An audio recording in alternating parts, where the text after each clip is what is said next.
the most important short-term item to address is always the one that affects people's livelihoods the most.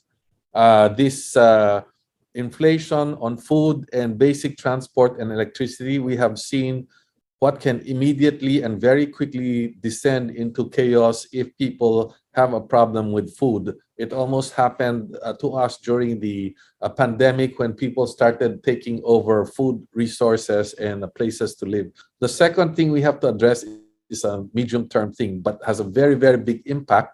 The reason I consider it, or many people will consider it as a major item, is because the cost of implementing it is not very high. The impact is very great, not short term, but in a medium term. That means in a year, 2 years, the impact is already felt. That is the Industrial Revolution number 4.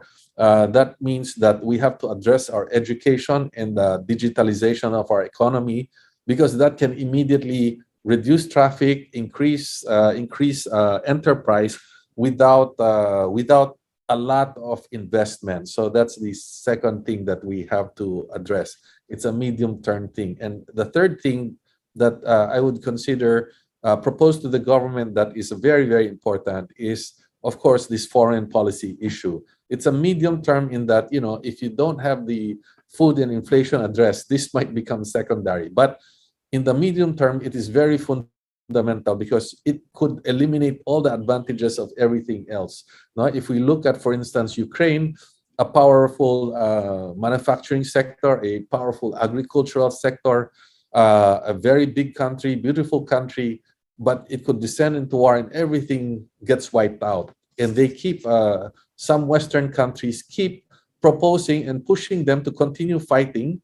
And in fact, Western media, as pointed out by Dr. Steinbach and others, keep indicating their victories when actually they've already lost 20% of their territory, a lot of their manufacturing and agricultural sectors, and they're still being pushed to continue fighting.